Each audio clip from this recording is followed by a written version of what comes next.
some fun along the way. Big opinions, big laughs. Sometimes big hair.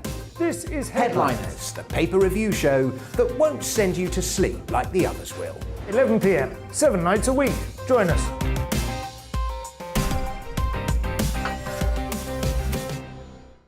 Hello there, I'm Eamon Holmes. And I'm Isabel Webster.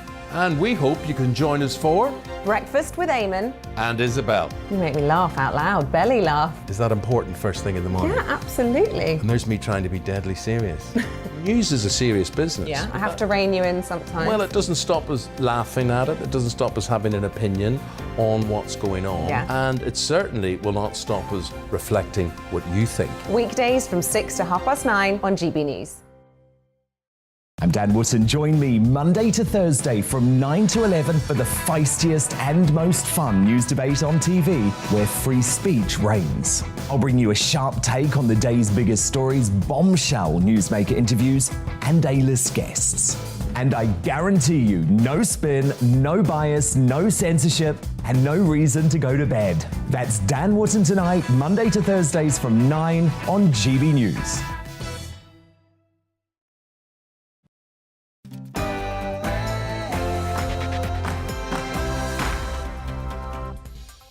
Hello and welcome to We Need to Talk About on GB News with me, Alex Phillips, where we get stuck into the issues that we should be looking at in depth. Nothing is off the table and nobody will be cancelled for saying what they think. Keeping me company today is writer and director of the Academy of Ideas, Baroness Claire Fox, and here's what we've got coming up on the show. The head of Britain's biggest police force has resigned, saying she had no choice after losing London Mayor Sadiq Khan's backing over reforming the force. What next for the Met? The UK Defence Secretary is in Moscow for talks with his Russian counterpart as Joe Biden warns Americans to evacuate Ukraine and stations his bombers at a British airbase. And HMRC has been accused of ignorance and inaction on failing to get back £6 billion of COVID fraud. Is it too big a job? Or does excusing casual corruption make Britain no better than a banana republic? That's what we're talking about for the next hour. But what do you need to talk about? Email me, gbnews@gbnews.uk, or tweet me @gbnews. But first, it's time for GB News headlines.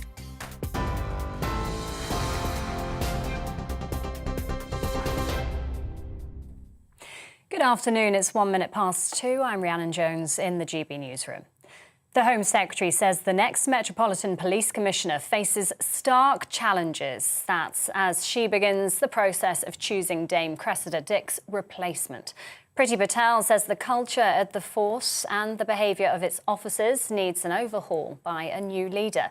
Dame Cressida announced her departure yesterday after losing the confidence of the London Mayor in the wake of a series of scandals. Former Scotland Yard detective Peter Blexley told GB News Dame Cressida's position had become untenable. There's lessons to be learnt here by the next incoming commissioner because, of course, Cressida Dick's refusal to investigate the Downing Street allegations in the first instance made her look like a political pawn. Whether she was or not is irrelevant. That was the perception that so many people had. Policing and politics needs to be kept apart as much as it possibly can, because when police do politics, they get it wrong. Russia's defence minister has told the defence secretary that his country is not to blame for rising tensions in Europe. Ben Wallace is in Moscow, where he laid a wreath at the tomb of the unknown soldier earlier. He's hoping to make clear that Russia invading Ukraine would be a lose-lose situation. The Kremlin has insisted it has no plans to attack, but NATO's alarmed by the build-up of more than 100,000 troops on the border. Meanwhile, President Biden is urging US citizens to leave Ukraine immediately. The president's confirmed he won't send troops to rescue Americans if Russia invades. Mr. Biden's warned things could go crazy quickly in the region. The Labour MP Neil Coyle has had the party whip suspended after allegedly making racist comments to a journalist. The Bermondsey and Old Southwark MP is accused of using offensive language towards British Chinese reporter Henry Dyer in a bar in the House of Commons. Mr. Coyle has apologised to everyone involved. The UK economy grew by a record 7.5% in 2021, following a large fall the year before due to the pandemic. Official figures show GDP grew by 1% in the final quarter last year. That's despite the impact of the Omicron variant in December. GDP is still 0.4% lower than pre-pandemic levels, though. Economists are warning inflation and tax rises could dampen confidence in the coming months. Now, Wales will scrap COVID passes and the need to wear face masks in certain venues later this month. And we can go live now to Cardiff. Our reporter Lily Hewitson has been at today's coronavirus regulations review. What can you tell us, Lily? Yes, another step-by-step plan has been unveiled by the Welsh Government to further ease coronavirus restrictions here in Wales today. The review was led by the Economy Minister Vaughan Gething, as the First Minister, Mark Drakeford, is in self-isolation after testing positive for COVID. So over the next month, COVID passes will be phased out and masks will no longer be required in classrooms. They'll no longer be needed in places like museums and cinemas too, but masks are here to stay in places like shops, in health and social care settings and on public transport. The self-isolation rule is still in place here in Wales, but Mr Gething did hint that the law to self-isolate could become guidance and other restrictions still in place could be scrapped by the end of March if the public health situation here continues to improve. But the next review of restrictions here in Wales will come on the 3rd of March. Lily, thank you very much. Lily Hewitson there in Cardiff for us. Exports of Scotch whisky rose by almost a fifth last year to more than £4.5 billion. They were helped by the end of US tariffs, which were imposed by former President Donald Trump. The Scotch Whisky Association says the main driver was a 71% increase in demand from Latin America, but exports are still 8% down on pre-pandemic levels. And koalas have been officially listed as endangered along much of Australia's east coast. Their population has fallen around 30% compared with 3 years ago due to droughts, bushfires and land clearing. The Australian Koala Foundation estimates there are fewer than 58,000 koalas left in the country. Scientists have warned that the iconic mammal could become extinct. This is GB News. We'll bring you more as it happens. Now it's back to Alex and we need to talk about.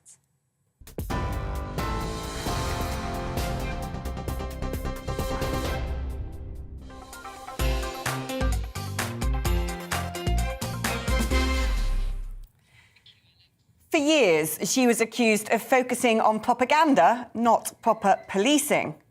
But the optics of one of the world's most famous police forces being riddled with misogyny, racism and homophobia through leaked conversations on WhatsApp finally saw the Met Police Chief jump before she was booted. No amount of twerking at Notting Hill Carnival, taking the knee for BLM or draping officers in rainbow flags could virtue signal over what could be construed as a culture of flagrant impunity. But Dame Cressida Dick had survived worse. She was in command when Brazilian Jean-Charles de Menezes was shot 7 times by police after 7/7 and the following cover-up. She was in charge when officers dragged women from a vigil in memory of Sarah Everard, abducted and killed by a serving officer. She led the force that saw police pose by the murdered bodies of Bieber Henry and Nicole Smallman. She was part of the rabid pursuit of politicians accused of historic child abuse by a fantasist. And she now leaves the post of Met Police Chief just as they are conducting the first ever investigation into a sitting Prime Minister. How much can be pinned on Dame Cressida Dick personally is hard to gauge. But that Scotland Yard needs a complete overhaul is agreed by all sides. Well, join me now on the show is GB News Home and Security Editor Mark Wright. Mark, what's the latest? Well, Cressida Dick is on her way. She's still in post for a little while because of the need to get a new person in post. We've got our gentleman here, of course. We know that Jesus Christ has pulled off some incredible miracles in his time, but I don't think even he can save Cressida Dick today. As far as the Home Secretary is concerned here at the Home Office, she is now in the hunt, or on the hunt, I should say, for a new commissioner. She's been writing in the Evening Express today, actually saying that it will need a strong and decisive leadership to change the culture within the Metropolitan Police. Today we're getting fresh news through from the Crown Prosecution Service that they are considering charges against 3 further officers, colleagues of Wayne Couzens, the officer who was convicted of the abduction, rape and murder of Sarah Everard, which caused so much heartache and embarrassment for the force and for Cressida Dick personally, especially as in the light of Sarah Everard's murder, we had the vigil, which turned into scenes of violence in terms of the way in which that vigil was managed by the police.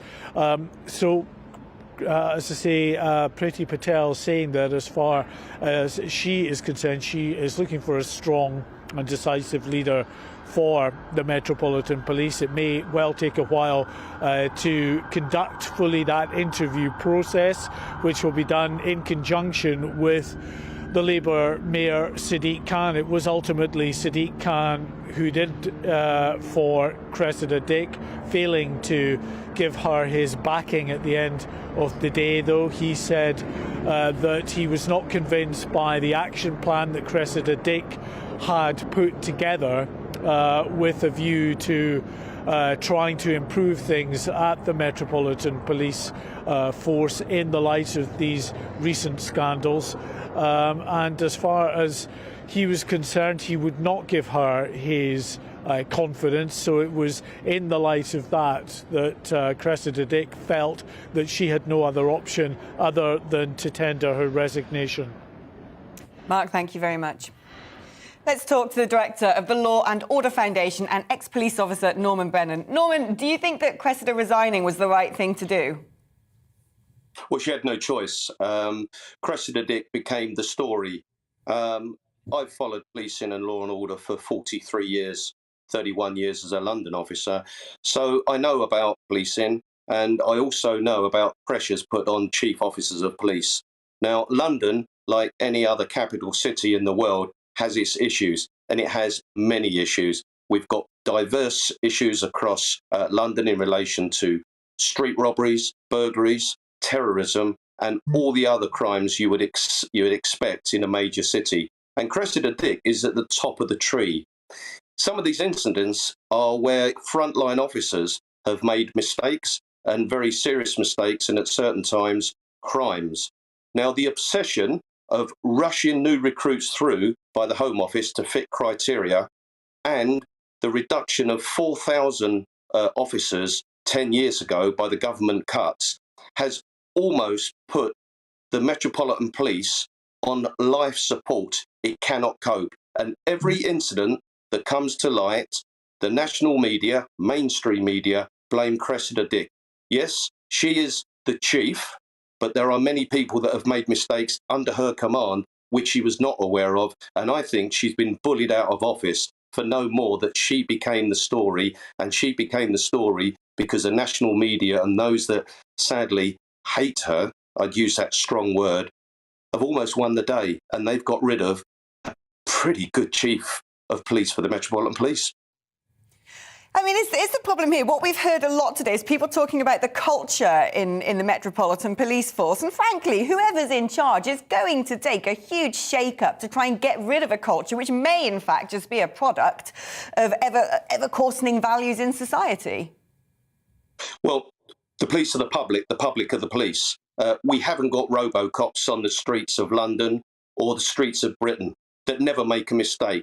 That somebody on a tube station with a sweat on their forehead is because it's a hot tube and not a terrorist. Police officers make split-second decisions. And you go right back when you introduced this item about John Charles de Menze. Well, London had just been under a terrorist attack a week or so beforehand. We were on the highest of alerts, and officers, men and women that were armed, honestly believed that the person that they shot was a terrorist. It was an honest belief. The Met do not go round killing people and assaulting people for no reason at all. Yes, on the odd occasion, they will get it wrong. And so long as we apologise and make sure it doesn't happen again, that's the right way forward. But what it has been... Is the problem not here that everyone, I think, understands that that was a tragic killing and that it was certainly not intentional, but thereafter followed a bit of a Met Police cover-up? And is that not the problem, that when the Met Police are found to have made mistakes, it's the response to those mistakes that is deemed inadequate, and that is potentially why now Cressida Dick has been forced to resign? Well, I didn't see any cover-up at the time, and I spoke to one of the officers that knew all of the officers involved, and I knew Cressida Dick at the time. But let's not just pick on that one case. That is the one where the stigma attached itself to Cressida Dick. All the way along, Cressida has overseen 40,000 police officers and police staff, and we have had 6 years of Brexit. We've had 2 years of toxic COVID. And now we've had 7 weeks of Partygate. I personally believe that Britain has been taken over by the bloody lunatics. We have all these important issues that we should be concerning about, but like a pack of hyenas and circling vultures, Cressida Dick has almost single-handedly been picked on and bullied. And there are certain sections of the mainstream media that almost every week and every weekend have demanded Cressida Dick's resignation.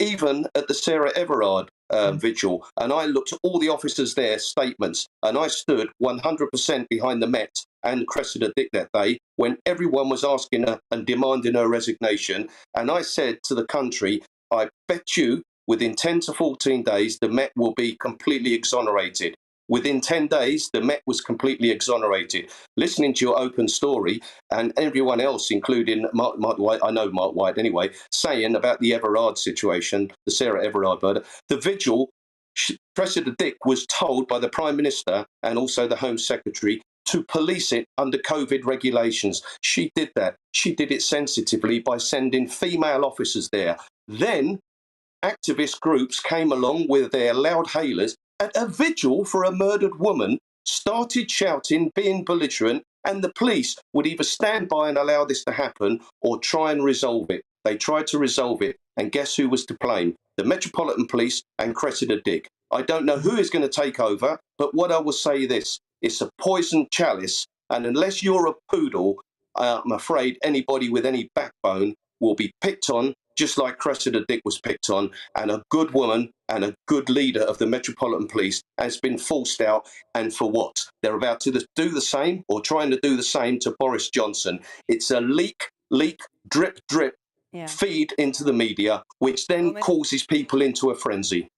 Norman, thank you ever so much for your contribution. And it's good to hear someone actually coming out and stridently defending Cressida Dick. It makes a change from all the other chorus of voices we've heard throughout the day. That's Norman Blennon there, who's director of the Law and Order Foundation and ex-police officer. And apologies if you were insulted or offended by his slightly colourful language at some points during that interview. Well, joining me now on the show is Black Lives Matter protest organiser Iman Ayton. Iman, what's your reaction to this? I mean, we saw during the BLM protest huge clashes going on, police taking the knee, one side saying that the police have a problem when it comes to racism, another side saying that they appease protesters. I mean, where do you stand? I think it's excellent. I'm elated. I was so happy when I found out the news. Basically, the reality is Black people have been saying that the police are institutionally racist for at least 4 decades, right? Generations saying the same thing over and over and over again with very little acknowledgement. We get to the 80s after the Brixton riots and we have Lord Scarman alluding to the police being institutionally racist. We then get to 1999 and we have, obviously after the Stephen Lawrence case, Macpherson stating that they actually are. And then we have Cressida Dick who comes along with the mandate to actually rectify said problem.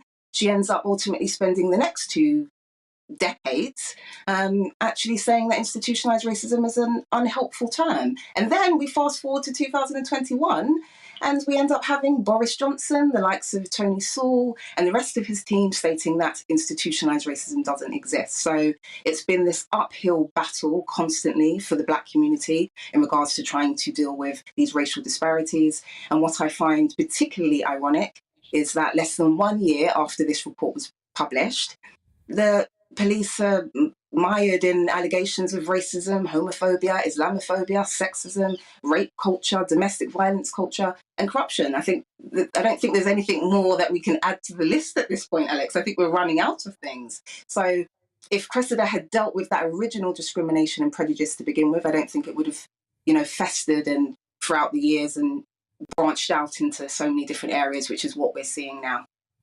But, I mean, arguably, throughout the land, there are going to be offices full of people in WhatsApp groups, football teams, just friendship groups who are having conversations in colourful language, who are behaving in a way that, frankly, a lot of us would shudder at. It's very difficult, surely, for one woman to police the entire Met Police. Do you think that things are going to get better with someone else in charge, or is it going to be the same old, same old? I think the next person has a gigantic challenge on their hands. Ultimately, for us as Black people, we need the acknowledgement of institutional racism. That's the kind of first port of call for us in regards to making progress. But ultimately, there are things that really do need to be acknowledged. Institutionalized sexism needs to be acknowledged, institutionalized racism needs to be acknowledged, and then we can begin to move forward. But again, to ignore something and then try to rectify it is completely and utterly nonsensical. And that's something that Cressida Dick and many others have continued to do throughout the years. Cressida Dick has been in a state of denial for most of her career, and this is why we're in the position of trust and confidence being obviously plummeting and obviously getting to this point. So it's going to be a massive challenge, but institutionalised racism needs to be on the agenda. Iman Aiton, who is organiser of Black Lives Matter movement in the UK, thank you so much for talking to us. Well, joining me in the studio today is writer and director of the Academy of Ideas, Baroness Claire Fox. Claire, what do you think about all this? I mean, it's inevitable at some point she was going to go, but do you think that's the right move? Can you turn around and say she's at the top, her head is on a plate, basically? Whatever about her head, my head's spinning after those two guests because I didn't agree with either of them in so many ways. But the truth of the matter is that her controversial leadership of the Met and the things that you read out could easily get rid of her. I mean, you might ask why now, but I think it maybe we just need to go a bit beneath it, because one of the things that really struck me, especially hearing that last guest talking about institutionalised racism, institutionalised misogyny and all the rest of it, homophobia, is one of the problems with the Met is that they've spent so much time doing all of this kind of politically correct training in all of these things. Some of the critiques, rather crass critics, would say things like they take the knee, they're all sort of politically, which just shows you what a nonsense it is. Because if you can have a situation where the Met are drowning in training and wandering around wearing rainbows and basically influenced by that side of the culture, knowing the virtue signalling side, it just shows you how superficial that is. Because that didn't stop, for example, the absolutely abysmal, incompetent way that they failed to investigate Stephen Port, who was found guilty of murdering 4 gay men. And 3 of them need not have been murdered if you'd have been a police officer following it through. And that great programme, I don't know if you saw the drama programme 4 Lives, really brought that to life. So let's try and go beyond this, which is she was the head of a police force that were incompetent, that led to some great scandals, and all of the time, the way that it was dealt with was to say, oh, well, we'll try and tackle the culture. And the problem with tackling the culture was they'd then bring in, what, more training so that everybody's an anti-sexist, anti-racist? I actually do not think the problem is that the police are institutionally racist. I think that the police have shied away from tackling some of the big issues, such as knife crime, which is predominantly young black men killing and wounding other young black men, and then frightened to go in for fear of being accused of racism, but then in some instances being racist, right, and using the powers they have to investigate knife crime to target particular young black men. So these are matters of policing, not politics. And so I want politics out, and all politics out, and policing back. Claire, thank you. Well, what do you think? We've had 3 very different opinions there, so do let us know your views. gbviews@gbnews.uk. You are, of course, with GB News on TV and radio. It's time for a short break now.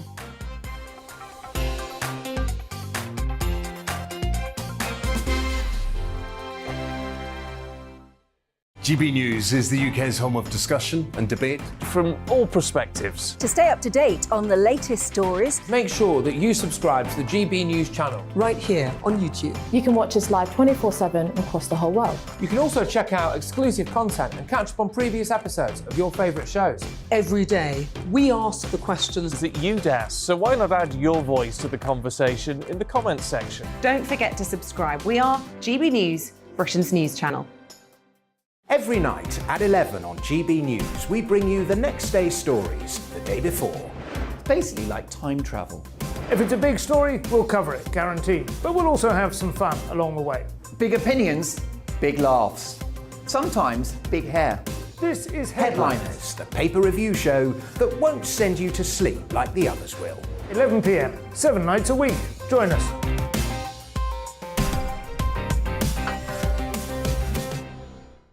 Hello there, I'm Eamon Holmes. And I'm Isabel Webster. And we hope you can join us for Breakfast with Eamon. And Isabel. You make me laugh out loud, belly laugh. Is that important first thing in the morning? Yeah, absolutely. And there's me trying to be deadly serious.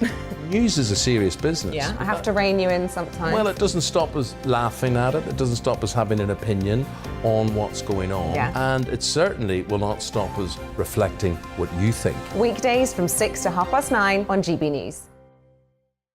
I'm Dan Wootton. Join me Monday to Thursday from 9 to 11 for the feistiest and most fun news debate on TV, where free speech reigns. I'll bring you a sharp take on the day's biggest stories, bombshell newsmaker interviews, and A-list guests.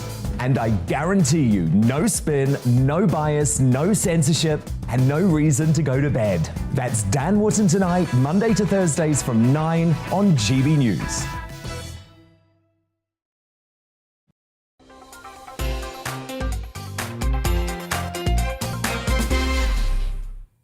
Welcome back. The UK Defence Secretary Ben Wallace is visiting Moscow following crunch talks between Foreign Secretary Liz Truss and her Russian counterpart yesterday that appeared to only inflame tensions.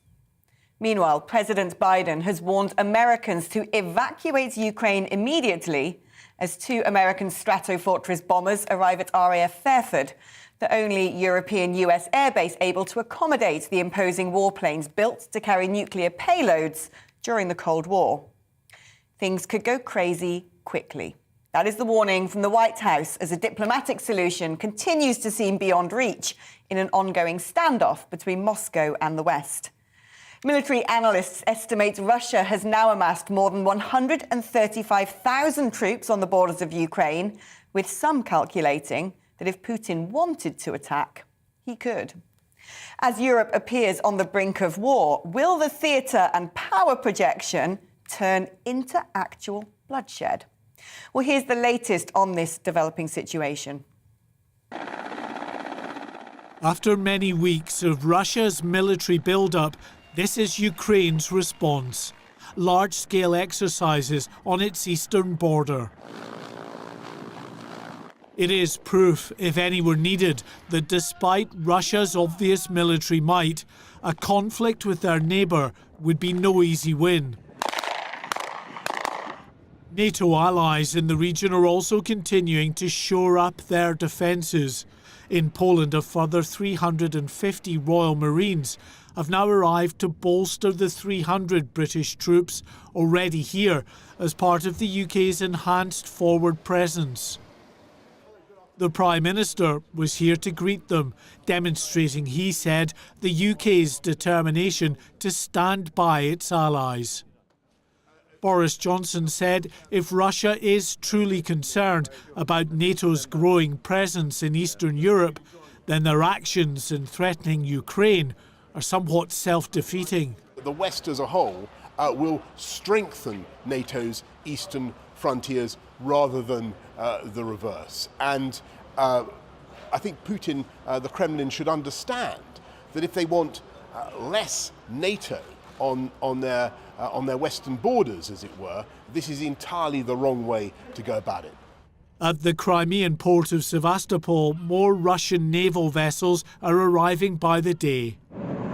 The military manoeuvres here, far from dissipating, are growing in intensity. It has given increased impetus to the diplomatic efforts of senior politicians, including the UK's Foreign Secretary. The reality is we cannot ignore the build-up of over 100,000 troops on the Ukrainian border and the attempts to undermine Ukrainian sovereignty and territorial integrity. Fundamentally, a war in Ukraine would be disastrous for the Russian and Ukrainian people and for European security. Today, it's the turn of the UK's Defence Secretary to visit Moscow. There has been little in the way of progress from any of the politicians who've engaged with the Kremlin in recent weeks. But the very fact they're continuing to talk gives at least some scope for optimism. Mark White, GB News. Well, joining me now is British expat Ken Stewart, live from Ukraine.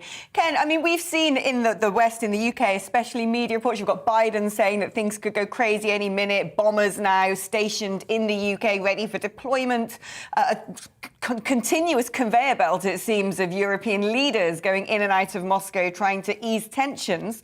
Is all of that being replicated in the media in Ukraine, or are people a bit more relaxed where you are? Well, thanks for having me on your show. I would say that here the temperature is much lower, not just because it's winter, but because people have been living with the war for 8 years.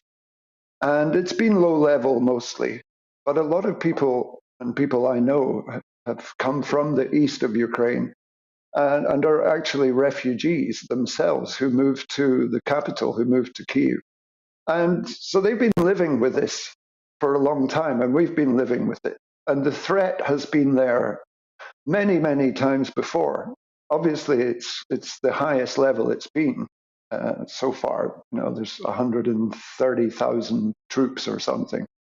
But we've had that before. We've had, you know, up to 100,000 before. But for some reason, it's different this time. The reaction is stronger, and it's making people nervous here. But generally, life is just going on as usual. So. We've had a lot of reports in some sections of the UK press that people in Ukraine are saying, God save the Queen, that it's trending on Twitter, that the response to certainly the British intervention in Kiev has been positive. Is that something that you're seeing reflected, or is that possibly a little bit of pro-government propaganda over here? Actually, people have been. They've been quite impressed to see flights of British aircraft flying to Ukraine, avoiding Germany on the way, and delivering anti-tank weapons. So it's bolstered people's morale here because they feel that they have support, and they've been using Winston Churchill analogies and things. Maybe not about Boris Johnson himself, but about the spirit of the British people. And they really appreciate the support, actually. Ken, thank you ever so much. That's Ken Stewart, the British expat living in Kiev, giving us insight into what daily life is there as tensions continue to mount. You're with GB News on TV and DAB radio. Coming up, HM Revenue and Customs has been accused of ignorance and inaction on failing to get back £6 billion worth of COVID fraud. Should it be doing more? Now it's time for a check on the news headlines.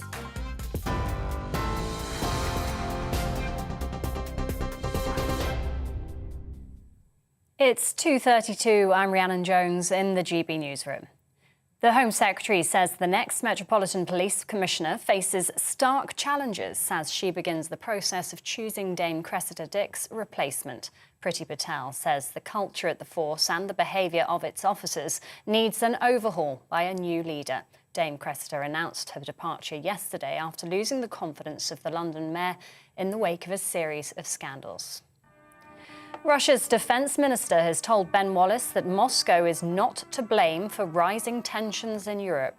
The defence secretary is in the Russian capital, where he laid a wreath at the tomb of the unknown soldier earlier. He's hoping to make clear that Russia invading Ukraine would be a lose-lose situation. President Biden, meanwhile, is urging US citizens to leave Ukraine immediately. The US president's confirmed he won't send troops to rescue Americans if Russia invades.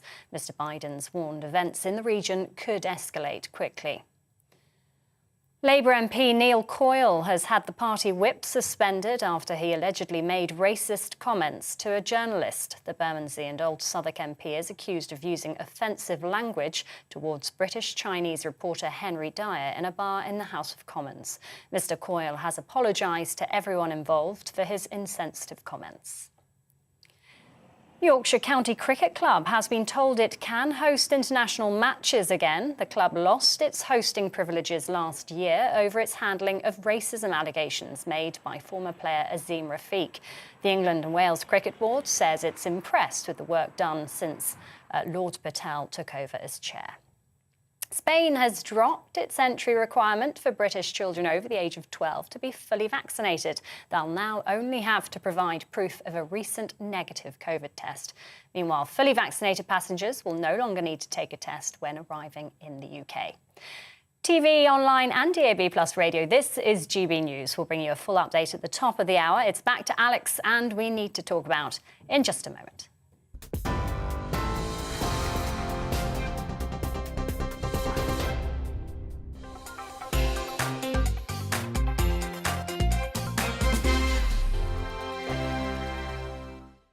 GB News is the UK's home of discussion and debate from all perspectives. To stay up to date on the latest stories, make sure that you subscribe to the GB News channel right here on YouTube. You can watch us live 24/7 across the whole world. You can also check out exclusive content and catch up on previous episodes of your favourite shows. Every day, we ask the questions that you'd ask, so why not add your voice to the conversation in the comments section? Don't forget to subscribe. We are GB News, Britain's news channel. Every night at 11 on GB News, we bring you the next day's stories the day before. It's basically like time travel. If it's a big story, we'll cover it, guaranteed. But we'll also have some fun along the way. Big opinions, big laughs. Sometimes big hair. This is Headliners, the paper review show that won't send you to sleep like the others will. 11 p.m, 7 nights a week. Join us.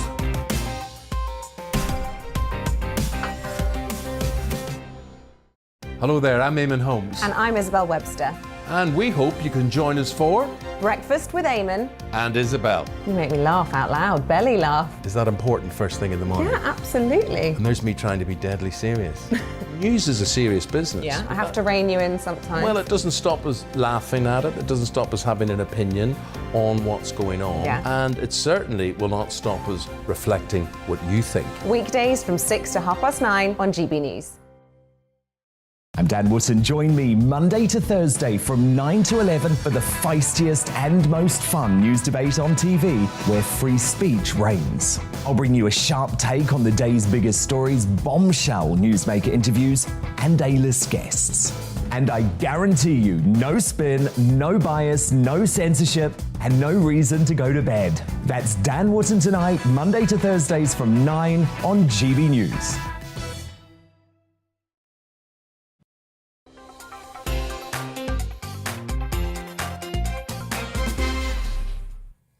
Welcome back. Well, we are indeed waiting for UK Defence Secretary Ben Wallace to give a press conference on mounting tensions in Ukraine live from Moscow. But in the meantime, I'm going to discuss with Baroness Claire Fox what she thinks about the ongoing situation.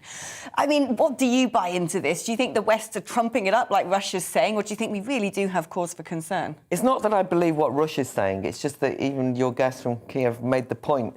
Well, actually, we're used to this. We're quite calm. What's everyone talking about? Not exactly. But I do think there's a serious danger here. We saw Liz Truss go over the other day. We've got Ben Wallace today, as though they're reacting to something happening in the real world. Well, actually, when the tension started, they were both in Australia and not that bothered. Now, I think there is a danger that both Biden and the way that he dealt with it, and now the way that the British government are dealing with it, is that it resolves certain problems at home in terms of presenting themselves as grand statespeople on the world stage. And just the only other thing is, I was reading something the other day that said, you know, America, you know, after their great diplomatic success of leaving Afghanistan and now moving into here, can we remember that usually what you don't do is go and saber rattle or gesture politics talking at the Russians. You have diplomacy behind the scenes that tries to resolve some of these tensions, not talking them up. So I do get anxious that Western diplomacy is in crisis, Western politicians need something to look grand on the world stage, and that this is it. And then, of course, you lose control.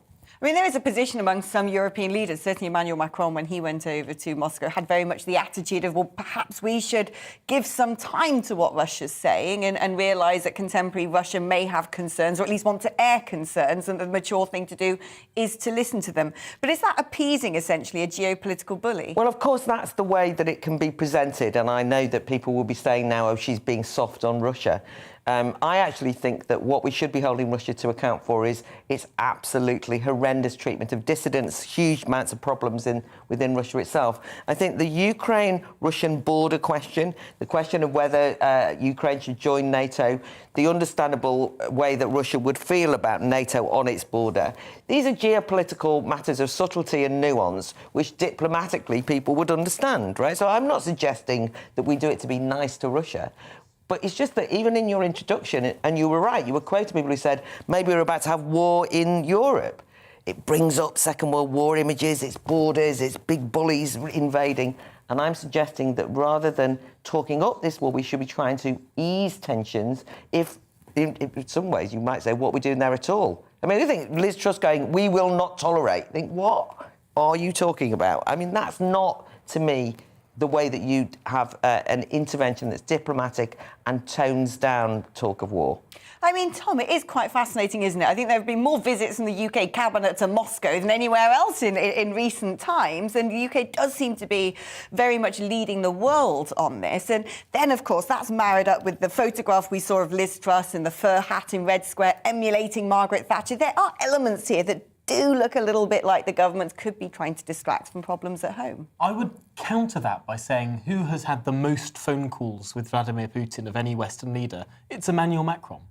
And that is something that if you're looking for just the good photo snap of you talking to a world leader, of you brandishing yourself on the world stage, perhaps you do need to be a little more appeasing of the Russian regime, whereas Boris Johnson has spoken to Vladimir Putin once on the phone. That was delayed, and there was not easy communication between the British and the Russians. Perhaps that's a sign that maybe there's something that's going a little bit more right about British foreign policy. And I really, really worry when there are journalists in this country who take the Kremlin's word at its word, who take what the Kremlin say absolutely rote and write that down as if that is the gospel truth of the matter.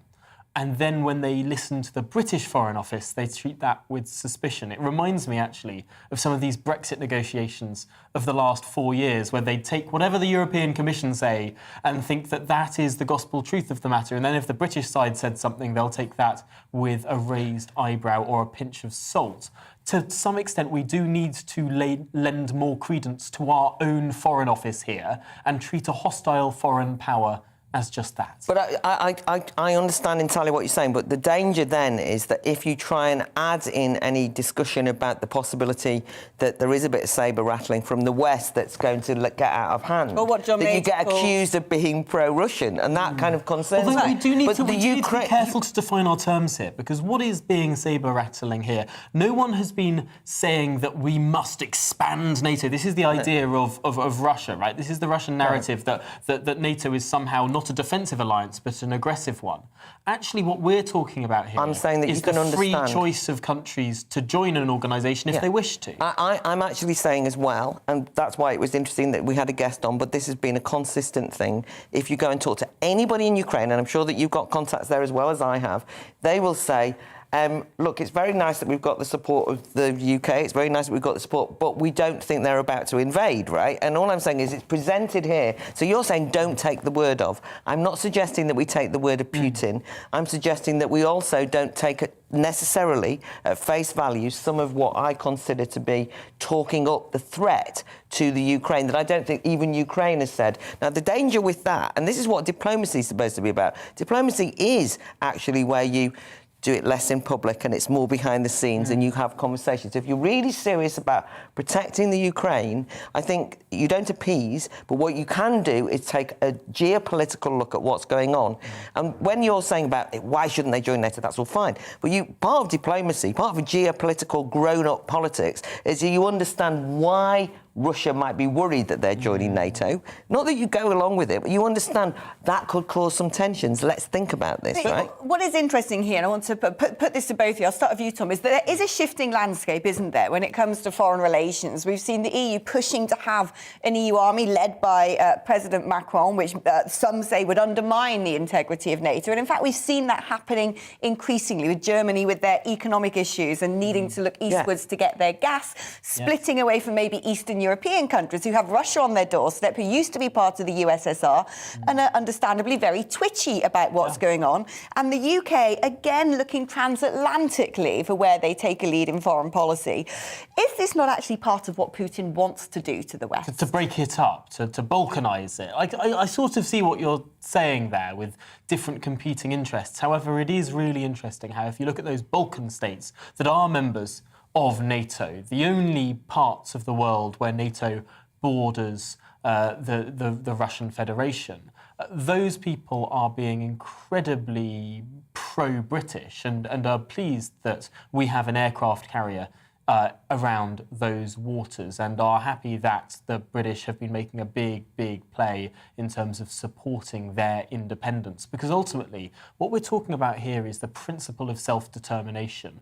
To whom do you belong as a country? And if we're going to start talking about spheres of influence in this sort of last century kind of realm, this idea of the Minsk Agreement, that certain countries should have influence over others by natural law, I think that's a little bit worrying. We should promote the idea of self-determination. And I think that's what British foreign policy does, and to some extent what European policy has failed to do. And Central European countries, or continental European countries, I should say, actually potentially have undermined the cause of an EU army over the last couple of years, ironically, because they're moving away from this idea of standing up to Russia. Well, Alex, you'll be familiar with this argument that actually we had quite a period, and it still goes on today, in which Russia is blamed for everything from Brexit.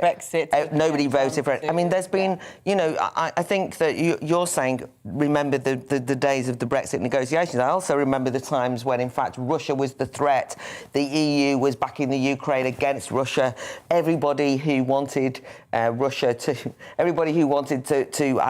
from Trump was undermined using the Russia thing. And so what we've got is we've got a narrative that's going on that says that Russia is constantly to be blamed for all problems. So I'm suggesting, and I thought, Alex, your explanation of the complexities of world international relations today, what's happening in different parts of the world, is exactly the conversation we need to be having. I'm just suggesting that what we don't need is Russia are all bad, they're about to have a war, and British foreign policy can't be based on that kind of headline. No, it needs to go a bit beyond that. And we saw Liz Truss sound like she was reading out the headlines. I mean, it did sound. It's like this is not that high. I don't think that's fair. I mean, I totally take on board your point about how there needs to be nuance in all of these conversations, and of course there really does. And it's very, very important to understand the motivations of the people you're talking to. However, including Biden. However, to take as rote the propaganda lines of the Russian foreign minister, who is trying to undermine this country in every way he can, and the way that some journalists in this country have been parroting those lines as if they're in any way accurate. Let's not forget, this is a country that has murdered people on our soil in recent. But it's also first of all, one thing is I do not also take propaganda lines from Biden, and I do think that it's quite feasible to believe that our own government has propaganda lines. And what I'm suggesting is we don't believe anybody's propaganda lines, and that we actually try and go a bit beyond that. Isn't that what the Russians want to do, though? They have this scattergun approach. Why are you suggesting that? Why are you suggesting that? Because I'm saying something that it must be what the Russians want to do. That is mad. We have to be able to, as commentators, work through what we think about these issues without it being fearful that somebody might think it sounds like what the Russians would want. Before we get bogged down into debates about what Russia does and doesn't want, it's a question we're all wondering right now, quite frankly. It is, thank you very much, both of you. Very lively debate, always good. We are, of course, waiting for Ben Wallace, UK Defence Secretary, to give a press conference, and maybe he'll have found out what it is that Russia wants. Or maybe it would just be parroting propaganda from both sides. But as soon as that press conference happens, we will be crossing live to it. But let's move on to our next story. £6 billion. That's the amount lining the bank accounts of crooks, fraudsters and opportunists who took advantage of taxpayer-backed schemes to protect jobs and businesses. Yet HMRC have been accused of doing nothing, having written off at least £4 billion of COVID-related fraud. While we may be able to just about excuse contracts for chums at the crux of the crisis, to simply shrug off this slew of fake furlough and false grants is surely a slap in the face to anyone who lost their job, saw their pay cut, and frankly, pays tax. It sends a message that the UK is tolerant of casual corruption and has the moral values of a banana republic. As we're all about to face a tax hike to pay for pandemic policies during a cost of living crisis, surely Her Majesty's Customs and Revenue should adopt a zero-tolerance policy towards anybody that gamed the system and accrued fortunes at the expense of us all. Well, joining me now on the show is Research Director at the Taxpayers Alliance, Duncan Simpson. Duncan, well, I'm assuming you're going to be having the same reaction as me, that you can't just write off £4 billion worth of fraud and say, well, you know, pandemic crisis, never mind. Indeed, I mean, they're pretty shocking figures. Obviously, it's £6 billion, I think £5.8 billion altogether, and that's sort of two parts, so one of which is an estimate of fraud from HMRC, and the other part are assumed mistakes. Now, that's basically mistakes from both sides, both HMRC actually delivering the job retention scheme and so forth, as well as employers filling in the paperwork. So there's two parts to it.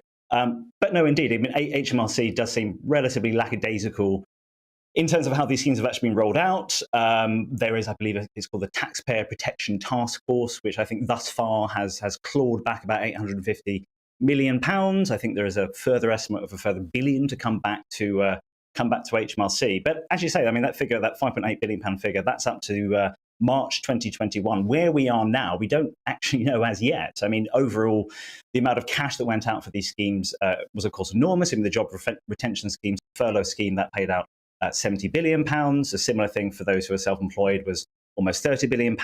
In addition to that, I mean, the government is going to have huge liabilities when many loans to large companies through what's called the CBIL scheme, when they go south, and many companies will fail in the years ahead, these liabilities will be enormous for this government and probably future ones for many years coming. So, yes, I mean, absolutely, HMRC and the ministers who run that department and the Treasury need to be much more heavy-handed than they already are.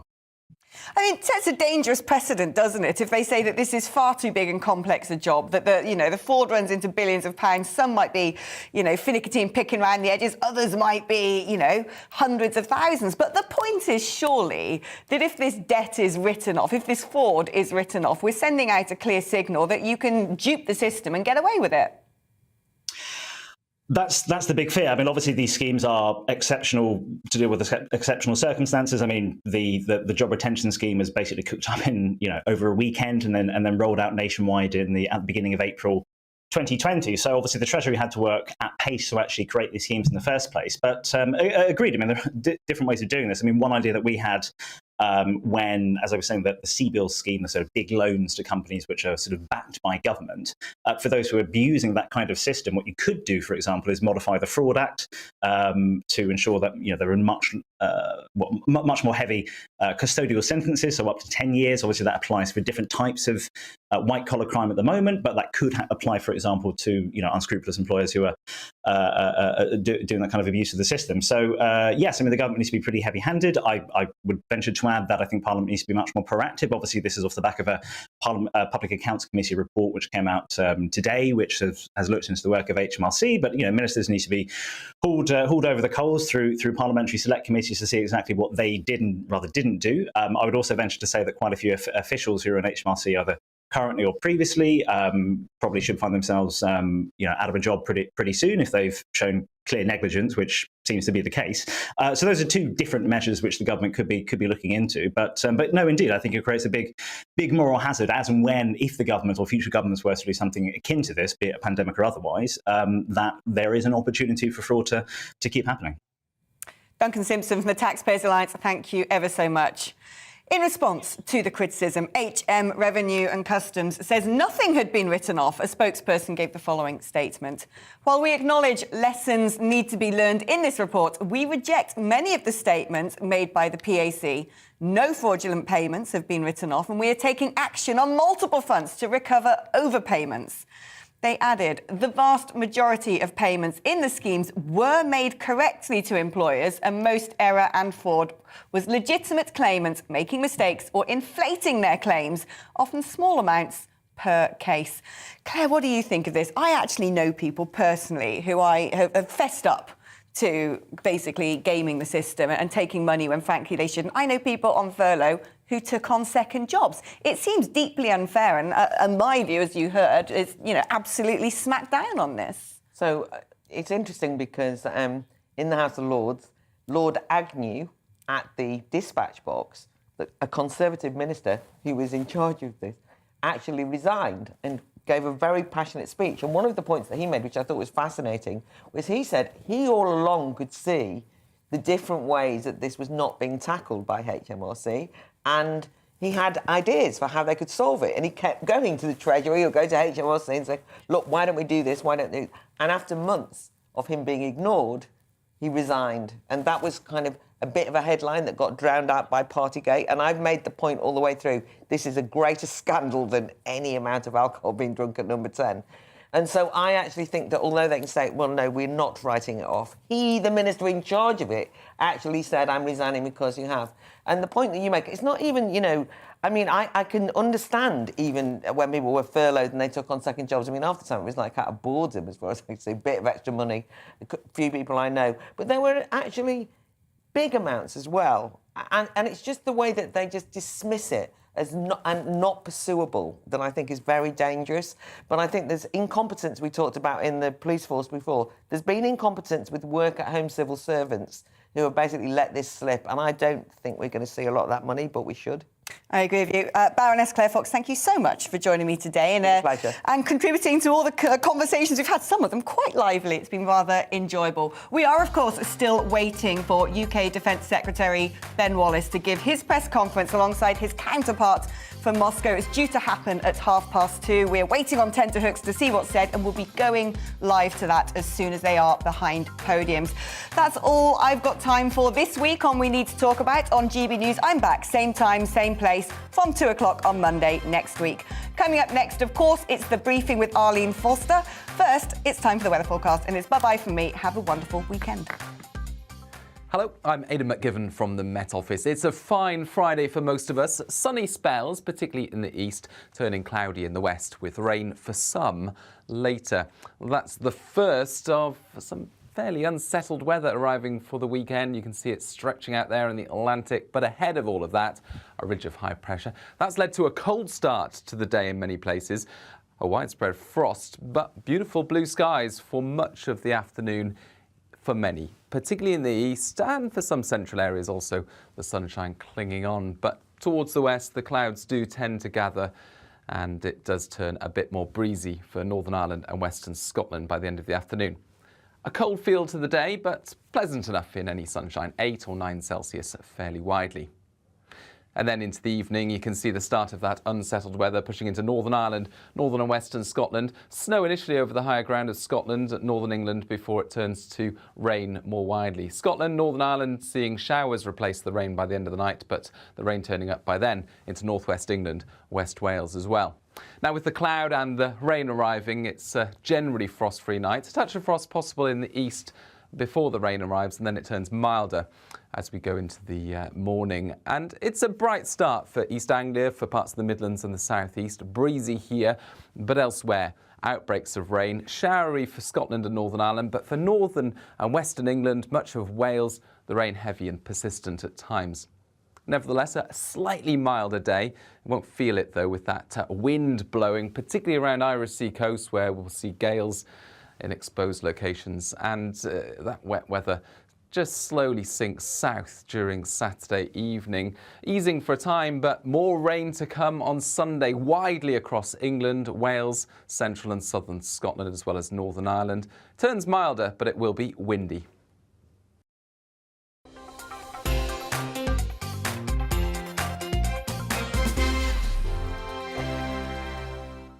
GB News is the UK's home of discussion and debate. From all perspectives. To stay up to date on the latest stories, Make sure that you subscribe to the GB News channel right here on YouTube. You can watch us live 24/7 across the whole world. You can also check out exclusive content and catch up on previous episodes of your favourite shows. Every day, we ask the questions that you'd ask, so why not add your voice to the conversation in the comments section? Don't forget to subscribe. We are GB News, Britain's news channel.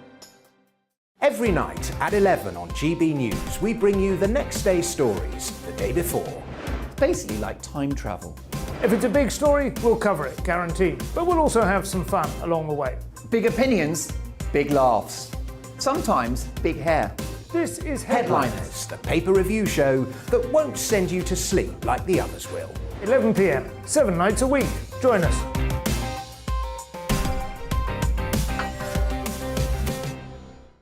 Hello there, I'm Eamon Holmes. And I'm Isabel Webster.